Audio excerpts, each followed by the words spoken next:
अभी प्राइस वाले सेक्शन में जैसे बताए थे कि 9 है और 10 है, तो दो सेक्शन है, तो अभी सेक्शन 10 देखेंगे। सेक्शन 10 कहता है agreement to sell at valuation. तो पहला बात है, ये एग्रीमेंट टू सेल की बात कर रहा है, मतलब आज हम बोल रहे हैं कि हम कल कुछ करेंगे, उसके लिए है।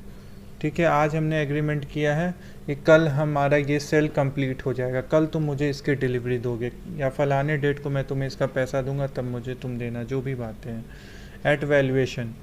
तो ये कहता है कि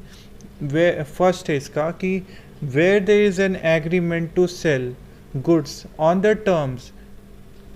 एग्रीमेंट टू सेल हुआ है, किस टर्म्स पे हुआ है? That the price is to be fixed by the valuation of a third party. हमने यहाँ पे क्या कहा है कि जो थर्ड पार्टी का एक वैल्यूएशन होगा, जैसे ए और बी है, इनके बीच में कॉन्ट्रैक्ट हो रहा है, इन दोनों ने डिसाइड किया कॉन्ट्रैक्ट में, एक सी बंदा है थर्ड पार्टी, ये जो भी डिसाइड करेगा, ये जो भी वैल्यू करेगा हमारे कॉन्ट्रैक्ट का, वही पेमेंट होगा। And such third party can not or does not make such valuation, the agreement is there by avoided. तो ये बस सिंपल सी बात कर रहा है कि पहली बात कर रहा है या तो उसकी क्षमता नहीं, वो नहीं कर सकता है वैल्यूएशन, अब नहीं कर सकता है, कुछ भी हो गया हो, वो बीमार हो गया या जो भी चीज़ें हुई, या फिर वो नहीं करता है, ठीक है, वो चाहता ही नहीं है वैल्यू करना, तो एग्रीमेंट जो होगा वो वॉइड हो जाएगा। एग्रीमेंट जो हो जाएगा वो आपका वॉइड एग्रीमेंट हो जाएगा। अब बात आती है कि ये जो है आपका प्रोवाइडेड में है, मतलब प्रोवाइडेड मतलब क्या, आप समझ लो इसका एक्सेप्शन कि कौन सा एग्रीमेंट वॉइड नहीं होगा। If the goods or any part there of have been delivered to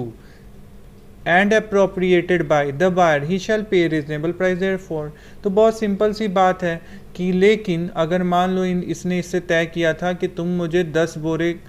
जो है वो मुझे मैगी के दे देने, और इसका जो भी प्राइस वैल्यू करेगा ये सी, उतना तुम हमको पे कर देना। अब क्या होता है कि 10 तो नहीं, इसने 5 सप्लाई कर दिया था, इसे लगा प्राइस तो बाद में सी भैया वैल्यू कर ही देंगे, उतना पेमेंट हमको मिल जाएगा। अभी क्या होता है कि 5 जो इसने मैगी दिया था, ये इसने पाँचों मैगी को एक्सेप्ट कर लिया, कुछ को निकाल के खा भी लिया, फाड़ लिया, बना लिया, परिवार में बांट लिया, इसने दोस्तों को दे दिया, जो भी कुछ किया। तो अभी क्या होता है कि अगर इसने उसको जो डिलीवरी कर दिया गया है उसको अप्रोप्रिएट भी कर लिया गया, यूजर ने उसको यूज़ भी कर लिया, एक्सेप्ट कर लिया है, तो फिर बायर जो है उसको उतना उसका पेमेंट करना पड़ेगा, जो भी रीजनेबल प्राइस। रीजनेबल प्राइस क्यों कहा गया है? क्योंकि कॉन्ट्रैक्ट में मैगी का प्राइस तो हमने तय ही नहीं किया था कि कितने प्राइस में बेचा जाए, तो जो भी रीजनेबल प्राइस होगा वो पे करना पड़ेगा बायर को। अभी सेकेंड है इसका, where such third party is prevented from making the valuation by the fault of the seller or buyer, the party not in fault may maintain a suit for damages against the party in fault. ये simple सी बात कह रहा है कि अगर मान लो ए और बी इन लोगों ने बोला कि सी को हम लोग अपॉइंट करते हैं, ये प्राइस तय करेगा, लेकिन बाद में जाके ए जो है यही जाके सी को पकड़ लेता है, इसको बोलता है कि भैया तुम नहीं तय करोगे प्राइस, तो बी जो हो गया, बी बेचारा फंस गया इस कॉन्ट्रैक्ट में, और ए जो हो गया ये पार्टी एट फॉल्ट हो गया,